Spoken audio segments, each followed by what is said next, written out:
Hello and welcome प्यारे बच्चों, कैसे हो सारे। मैं असीम भारद्वाज स्वागत करता हूं आप सभी का इस सेशन के अंदर बच्चे। आज हमारी यूनिट जिसके हमें प्रीवियस ईयर क्वेश्चंस प्रैक्टिस करने हैं बच्चे, वो हमारे होगी सिस्टम फिजियोलॉजी एनिमल, यानी एनिमल के अंदर जितने भी हमारे ऑर्गन सिस्टम है उनके कार्य करने के आधार पे अब क्वेश्चन हम लोग कुछ डिस्कस करेंगे। मानसी, वेरी गुड आफ्टरनून भाई। चलिए शुरू करते हैं और पहला क्वेश्चन आप सभी के सामने है बच्चे। देखिएगा जरा, ये क्वेश्चन आपका आ चुका है, अभी 2021 में आया था। क्वेश्चन में आपसे पूछा है dash is the process which stop bleeding, यानी उस प्रोसेस को क्या कहेंगे जब हमारी बॉडी के अंदर ब्लीडिंग रुकती है। रक्त जो बह रहा था, रक्त का बहना जब रुक जाता है तो उसको हमारे द्वारा क्या कहा जाता है बच्चे, ये आपसे पूछा है। सिंपल सा आंसर है, उसको हम लोग कहते हैं बच्चे रक्त स्तंभन या होमोस्टेसिस कहा जाता है। होमोस्टेसिस मतलब वो आपकी बायोलॉजिकल प्रोसेस होती है जिसके द्वारा शरीर में ब्लीडिंग जो हो रही है वो रुक जाती है बच्चे। इसमें आपकी जो ब्लड वेसल्स होती है वो कंस्ट्रिक्ट हो जाती हैं, प्लेटलेट्स अपना काम करना शुरू कर देती हैं और क्लॉट बना देती हैं, यानी रक्त का थक्का बन जाता है जिसमें रक्त हमारा बहना रुक जाता है। ये प्रोसेस हम पूरी समझ चुके हैं। दूसरा क्वेश्चन है बच्चे कि हमारी जो नॉर्मल आरबीसी होती हैं, सामान्य आरबीसी होती है, उसके बारे में 4 बातें आपको दी हैं, कौन सी बात सही है ये आपने बताना है।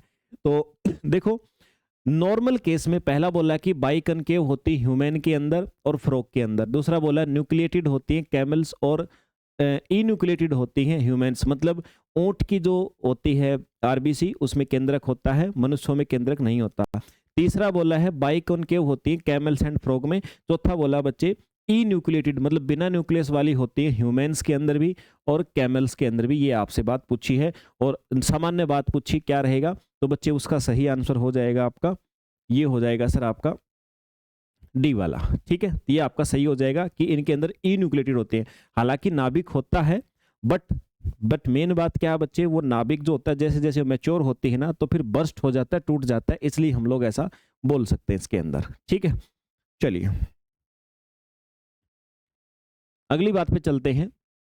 हीमोग्लोबिन एस, G6PD की डेफिशिएंसी और थैलेसीमिया, 3 बीमारियां हैं।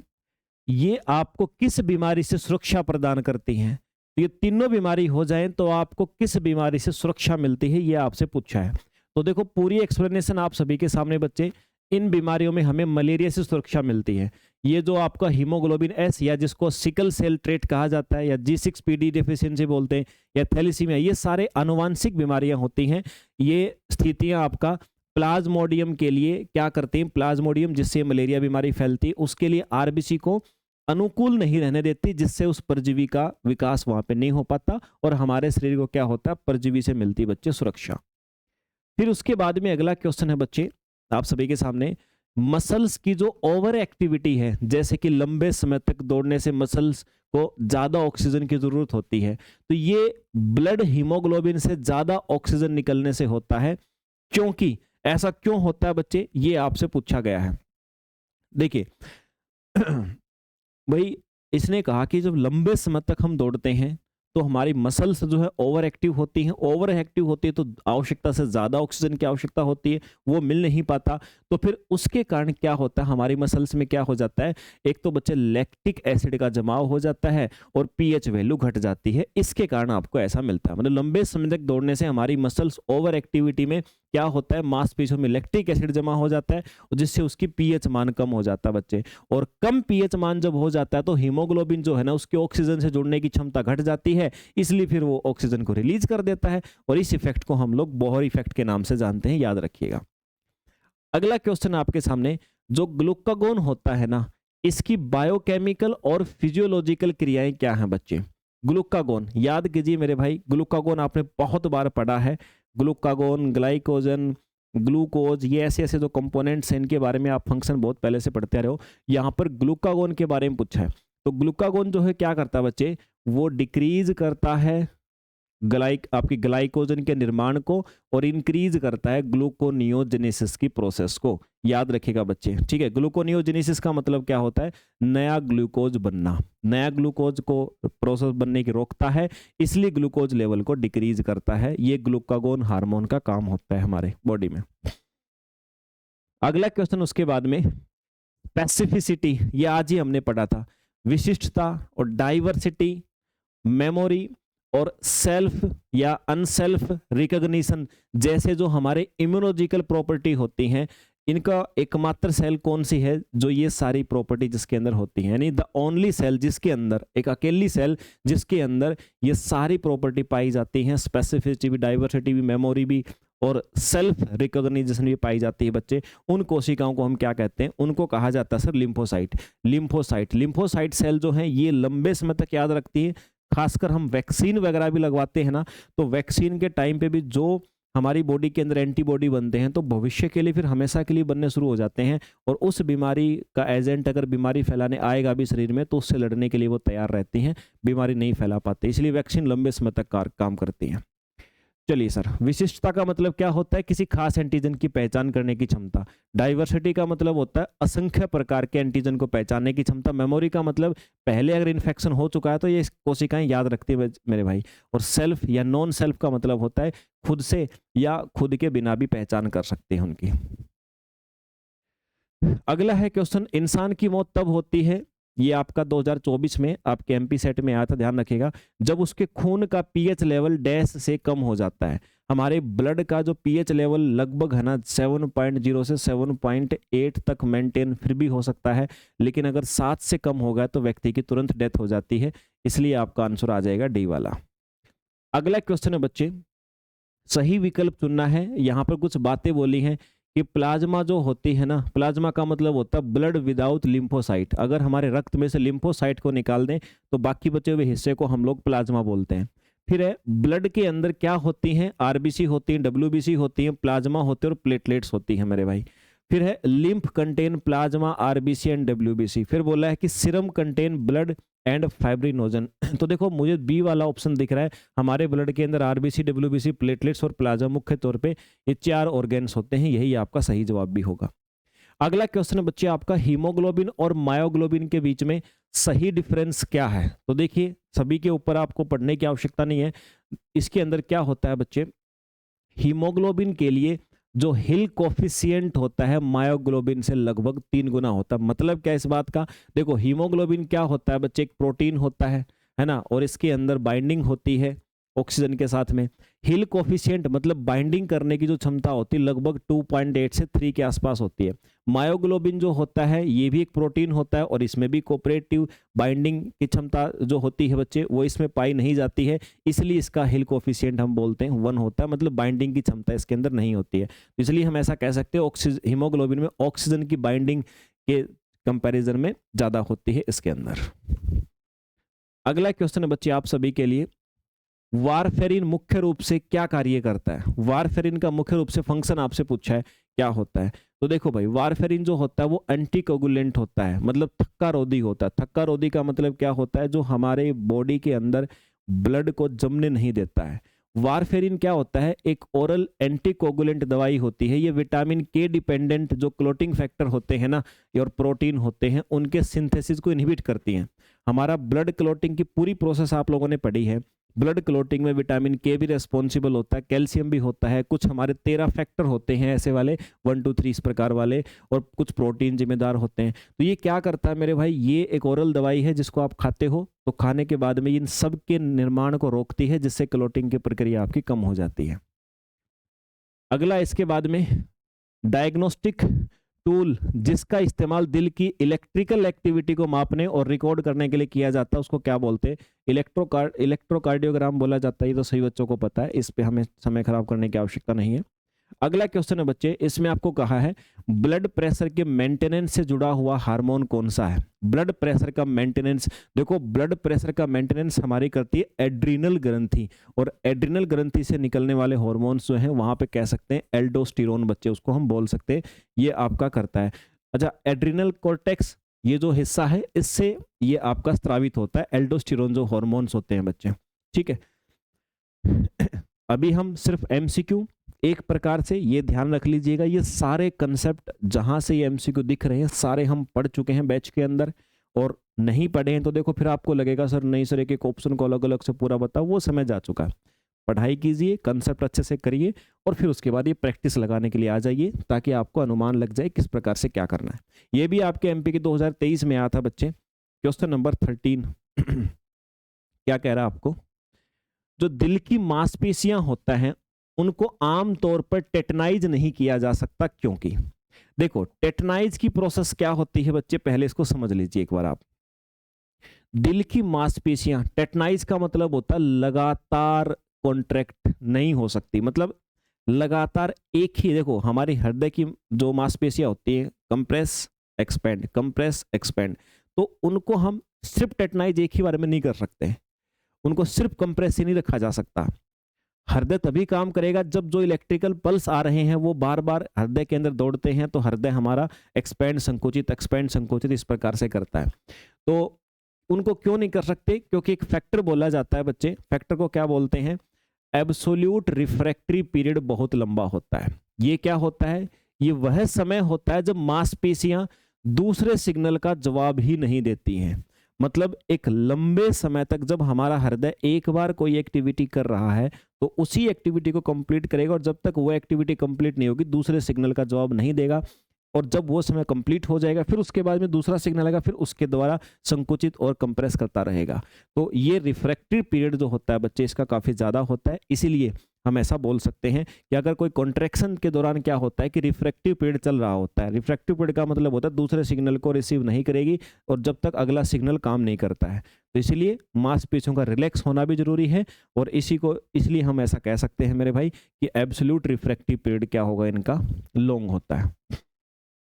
अगला क्वेश्चन आपका, दूसरी हार्ट साउंड की वजह से होती है, the second heart sound is caused by, मतलब जो हमारे हृदय के अंदर अगर नॉर्मली चल रहा है तो दो प्रकार की ध्वनियां आपको देखने को मिलती हैं, एक लब एक डप, है ना। तो इसने पूछा कि दूसरी जो आवाज आती है वो आपकी किस प्रकार के कौन से वाल्व के खुलने या बंद होने से आती है, उसके लिए चार ऑप्शन आपको दे रखे हैं। तो सही आंसर क्या होगा बच्चे, जो हमारे आवर्टिक यानी एट्रिया जो होता है, आवर्टिक जो होती हैं और पल्मोनरी जो वाल्व होते हैं ना, उनके बंद होने की आवाज आती है, पहली खुलने की आती है, फिर दूसरी जो हमारे आवर्टिक, और देखो आवर्टा सुना होगा, पल्मोनरी वेन सुनी होगी आपने, तो वो जिस वाल्व से हमारे हृदय से जुड़ी होती है उनके बंद होने की आवाज होती है। ये लिखा भी हुआ कि दूसरी हार्ट साउंड होती है डब, है ना, लब डब इस प्रकार से आवाज आती है बच्चे, और ये दूसरी आवाज होती है इन दोनों चीजों के बारे में। अगला क्वेश्चन आपका, जो नॉर्मल ईसीजी के हिसाब से टी वेव क्या है, आपने सुना होगा हमारा जो हार्ट का ईसीजी किया जाता है उसमें कई प्रकार के लगभग 4 कंपोनेंट होते हैं, चारों कंपोनेंट में डायग्राम बना के आपको समझा रखे हैं क्लास के अंदर। तो अब आपसे पूछा टी वेव किस चीज को बताती हैं, तो बच्चे वो बताती हैं रीपोलराइजेशन ऑफ एपेक्स यानी अपर पार्ट और आउटर सरफेस ऑफ किसका, वेंट्रिकल्स। आप दो चीजें होती हैं, एक आलिंद होते हैं एक निलय होते हैं, एक ओरिकल होते हैं एक वेंट्रिकल होते हैं। तो वेंट्रिकल जब दोबारा से रीपोलराइज हो रहे हैं बच्चे तब ये आपका टी वेव बनती है। ये टी वेव अगर ठीक ठाक से बन रही है तो इसका मतलब हमारे वेंट्रिकल्स का रीपोलराइजेशन बिल्कुल ठीक ठाक से हो रहा है, हमारा हार्ट यहां से स्वस्थ है। फिर अगला क्वेश्चन है बच्चे आप सभी के सामने, हैमबर्गर घटना को यह भी कहा जाता है, हैमबर्गर घटना को क्या कहा जाता है, इनमें से बाकी चीजें तो पहले समझ लेते हैं कि सर क्या चीज होती है। देखो भाई, हैमबर्गर फिनोमिना को हम क्लोराइड शिफ्ट भी कहते हैं।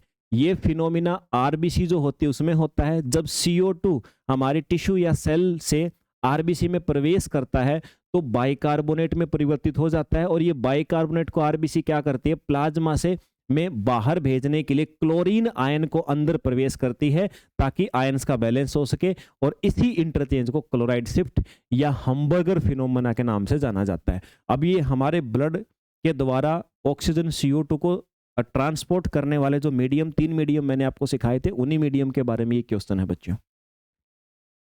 नेक्स्ट क्वेश्चन है जिसमें आपको कहा जा रहा है फ्री रनिंग रिदम जो रोजाना या दिन में होने वाली लगती है उसे बेहतर होगा कि ये कहा जाए, यानी जो हमारी फ्री रनिंग रिदम जो डेली या डायूरिनल या प्रेफरेबली होती है उसको क्या कहा जाएगा बच्चे, देखिए ध्यान से जरा।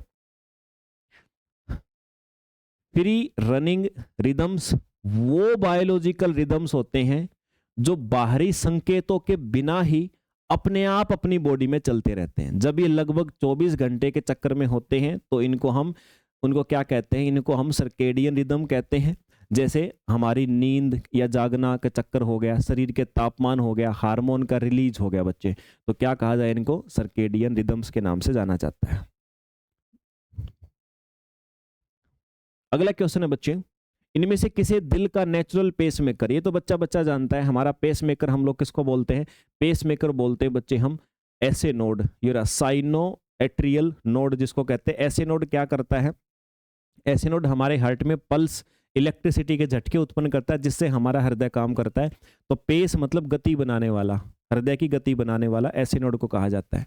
इलेक्ट्रोकार्डियोग्राम में अब की बार आ गया पी तरंग। पी तरंग किस चीज को दर्शाती है, अभी टी देखा था आपने, टी किसको बताती, पी किसको बताती है, पी तरंगे बताती हैं आपके हमारा जो एट्रियल यानी ओरिकल जो होते हैं उनका डीपोलराइजेशन के बारे में बताती हैं बच्चे। बाकी सभी का मैंने यहाँ पे लिखा है, एक टी वेव होती है बच्चे, एक क्यूआरएस कॉम्प्लेक्स होता है, एक पी वेव होती है। ये सारी बातें हमने कंसेप्ट के अंदर सारी पढ़ ली। यहाँ भी मैंने अगर किसी को दोबारा से एक बार शॉर्टली पढ़ना हो तो लिखा हुआ है, बाकी हमने पूरी व्याख्या इसकी कर ली थी। अगला क्वेश्चन है कार्डियक और skeletal muscle. Cardiac muscle, cardiac और यहाँ स्केलेटल लिखा हुआ है। कार्डियक मतलब हार्ट से रिलेटेड जो होती है, स्केलेटल मतलब जो हमारी बोन्स के साथ जुड़ी होती है। इनका जो कॉन्ट्रैक्शन होता है उसमें कैल्शियम, कैल्शियम किससे जुड़ के कॉन्ट्रैक्शन को शुरू करता है, मतलब कौन से प्रोटीन के साथ कैल्शियम जुड़ता है तो हमारी मसल्स का संकुचन होता है बच्चे। ये क्वेश्चन हमने पिछले एक सेशन में हो रहा था, उसको बोलेंगे ट्रोपोनिन। ट्रोपोनिन के साथ कैल्शियम जुड़ेगा तब कॉन्ट्रैक्शन होता है। अगला क्वेश्चन है हाइपोक्सिया इनमें से किस घटना से आरबीसी में ग्लाइकोलाइसिस को बढ़ाता है। Hypoxia stimulates glycolysis in RBC by which of the following event. Event का नाम पूछा है, तो इवेंट का नाम बच्चे क्या बताएंगे आप लोग। देखिए हमारी बॉडी के अंदर ग्लाइकोलाइटिक एंजाइम होते हैं, ठीक है, ग्लाइकोलाइटिक एंजाइम होते हैं जो कि आरबीसी के मेम्ब्रेन पे पाए जाते हैं। इनका जब रिलीज होता है, अच्छा हाइपोक्सिया का मतलब होता है ऑक्सीजन की कमी, इनका जब रिलीज होता है ना मेरे भाई तो आरबीसी के अंदर क्या होता है 2,3 बीपीजी बनता है। ये हीमोग्लोबिन से ऑक्सीजन को क्या करता है, डिसोसिएट करता है और उसको कम कर देता है जिससे ऑक्सीजन वहां से रिलीज हो जाती है। तो हाइपोक्सिया के समय पे ग्लाइकोलाइटिक एंजाइम होते हैं जो क्या करते हैं, जो प्रोटीन से बाउंड रहते हैं वो भी वहां से रिलीज हो जाते हैं। रिलीज होने के बाद ये एंजाइम ग्लाइकोलिसिस को स्टिमुलस करते हैं जिससे आरबीसी में एटीपी और एक केमिकल का निर्माण होता है। तो सही आंसर हो जाएगा ये वाला कि भाई इस प्रोसेस के बाद में ग्लाइकोलिटिक एंजाइम बनता है जो कि आरबीसी के मेम्ब्रेन पे होता है। फिर अगला क्वेश्चन है आपके सामने, मैच करना बच्चे। आपको मैच करने के लिए देखो, इसने बोला कि भाई यहाँ पर ऑर्गेनिजम्स दिए हुए हैं और यहाँ पर उनके ब्लड के साथ में कितने प्रतिशत ऑक्सीजन कैरी कर सकता है वो दिया हुआ है। तो मैन का याद रखना बच्चे, मैन का हमेशा होता है 20%, बाकी इसके हिसाब से अपने आप मैच हो जाएगा। तो सही आंसर क्या आ जाएगा आपका, बी वाला आ जाएगा सर। अगला क्वेश्चन है 23 number, sleep walking occurs in which phase of sleep in human. इंसानों में जो हम नींद में चलना होता है वो हमारी नींद के कौन से फेज में होता है, ये आपसे पूछा है। तो वो फेज होता है बच्चे आपका एनआरईएम फेज। एनआरईएम फेज का मतलब क्या होता है, इसका मतलब होता है जब गहरी नींद में हम होते हैं, उसी को कहा जाता है मेरे भाई, ठीक है। तो उसी टाइम पे नींद में चलने वाला काम होता है। 24 नंबर क्वेश्चन है कि जो हमारी वर्टिब्रेट्स होते हैं उनकी बॉडी प्लान के जो विसरल आर्क 4 से 7 उनके इवोल्यूशन के दौरान नीचे दिए गए सिस्टम में से किस एक को जन्म दिया मेरे भाई। The visceral arc 4 to 7 of basic vertebrates body plan gave rise to one of the following system during their evolution। दो चीजों का जिक्र है, एक तो इवोल्यूशन का, विकास का, जनरेशन के साथ में विकास के बारे में जिक्र किया गया है। दूसरा फिर है कि भी हमारी बॉडी जो बेसिक वर्टिब्रेट्स होते हैं, कशेरुक होते हैं, रीढ़ की हड्डी वाले जीव होते हैं, उनके अंदर जो आपकी विसरल मतलब बहुत मूलभूत शरीर के आंतरिक जो आर्क हैं, चौथी और सातवीं, उसने कौन से सिस्टम का डेवलपमेंट किया है, ये आपसे क्वेश्चन पूछा है। तो बच्चे देखिए समझिए इस बात को, जो वर्टिब्रेट्स का इवोल्यूशन है ना उसमें जो आपके विसरल आर्क का महत्वपूर्ण योगदान होता है। ये आर्क चौथी से छठी जो होती है विशेष रूप से क्या करती हैं, ये आपकी फारेंजियल आर्क के रूप में विकसित होती हैं और इससे रेस्पिरेटरी सिस्टम के हिस्से जैसे लारिंक्स होगा, ट्रैकिया होगा, इनका आधार बनती हैं। तो इन्हीं का डेवलपमेंट होता है, इसलिए आंसर भी आ जाएगा रेस्पिरेटरी सिस्टम। फिर उसके बाद में क्वेश्चन आप सभी के सामने है कि जो एल्वियोली क्या होती है, हमारे फेफड़ों की सेल होती है। एल्वियोली से जो पल्मोनरी कैपिलरी में खून में ऑक्सीजन का मूवमेंट इस तरह होता है। कैसे होता है बच्चे, मतलब हमारे हृदय, हमारे फेफड़ों के अंदर हमने बाहर से ऑक्सीजन को लिया, ब्लड उनके कांटेक्ट में आया, ब्लड के साथ ऑक्सीजन जुड़ गई, तो कौन से मेथड से उसके साथ में जुड़ती है, ये आपसे पूछा मेरे भाई। तो ये बात तो शायद सभी जानते हैं, डिफ्यूजन मेथड होता है। ये रहा पैसिव डिफ्यूजन। पैसिव डिफ्यूजन का मतलब इसमें हमारी कोई एनर्जी खर्च नहीं होती है, तो पैसिव डिफ्यूजन आपको इसका सही जवाब दे देना पड़ेगा बच्चे। चलिए भाई, तो ये थे आज 25 क्वेश्चन। कंसेप्ट आपने पढ़े हैं तो डेफिनेटली आप लोग अच्छी प्रकार से कर देंगे, इनके आंसर लगा देंगे बच्चे। नहीं पढ़े हैं तो फिर लगेगा कि सर इतना फास्ट फास्ट कैसे। अभी तो देखो जितने ज़्यादा क्वेश्चन आपके सामने से निकल जाए ना उतने कम समय में उन पे करो, और बाकी कोई क्वेश्चन में आपको लगता है कि सर ये कंसेप्ट तो मैंने पढ़ा ही नहीं, तो फिर ऐसा कर सकते हो आप, उसके बारे में रिसर्च करो थोड़ी सी, इंटरनेट पे उसके बारे में देखो। फिर भी दिक्कत आती तो हम हैं आप सभी के पास में, और अभी तो कंसेप्ट हमारे चल रहे हैं, बहुत सारे डीप कंसेप्ट आपके बचे हुए हैं अभी, और अभी आपको समय भी मिल गया है एग्जाम के अंदर, तो डेफिनेटली आपको बेनिफिट होने वाला है। तो चलिए बच्चे, मिलते हैं फिर अगले सेशन में। जय हिंद भाई।